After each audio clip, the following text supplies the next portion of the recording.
Tell us a little bit about what the Sustainable Development Goals mean for you. Through these sustainability goals, it will give me a chance for me to speak out for my own community, for the people living in my own community, and through this sustainability goal, we'll be able to impact different things in people's lives, and through that, we'll be able to make our communities continue growing each and every day.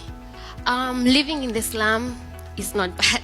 People might think that it's so miserable, but this is like its own country. It's like we are in a different world, a world full of happiness, a world full of unity, a world full of love, a world full of togetherness and hard work. The people in this room represent leadership in a number of places. When you look at them, what message do you have for them? Life is not about who you are, but what you think you are made of.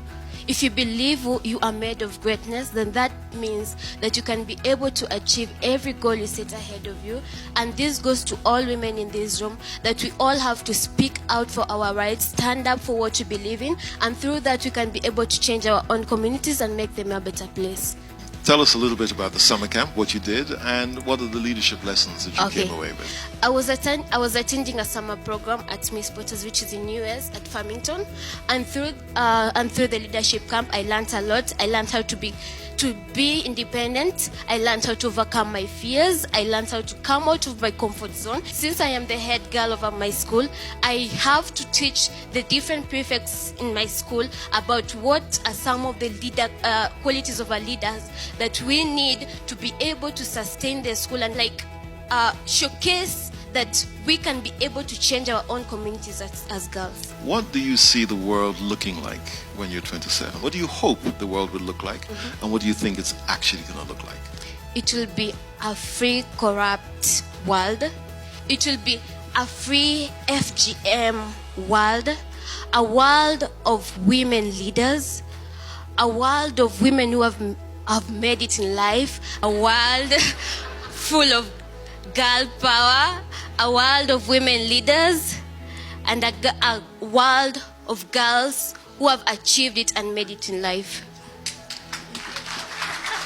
This is the question I've always asked you. Where do you see Safaricom in 5 years? 5 years from now, and indeed beyond, we would like to think, as the chairman has said, we would like to be a thriving company. We'd like to be a successful company.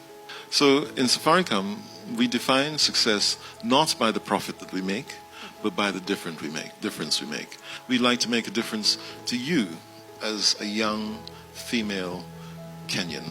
Do you believe in girl power? And if you believe in girl power, what are some of the things you've done for girls in the community? And how have you been able to empower girls outside there? The person that you see today was formed much more by the influence of the women in my life than the men in my life. We estimate that the value of women's equality, it will contribute something like $28 trillion to the world's economy. That we actually have a child rights policy. We don't believe there's any other company in Kenya that has a child rights policy. We give overweight to the girls in internship, so at any one point we have about 20 girls through internship, which is more than boys, because we believe that we need to expose girls as much as we can to what life is like working in a company like ours.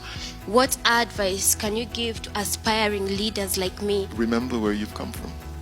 I remember deeply where I've come from. I've come from a background which is a poor background, where we didn't have a shower in the house. There is a deep sense of responsibility, and the more you grow, the bigger that sense of responsibility.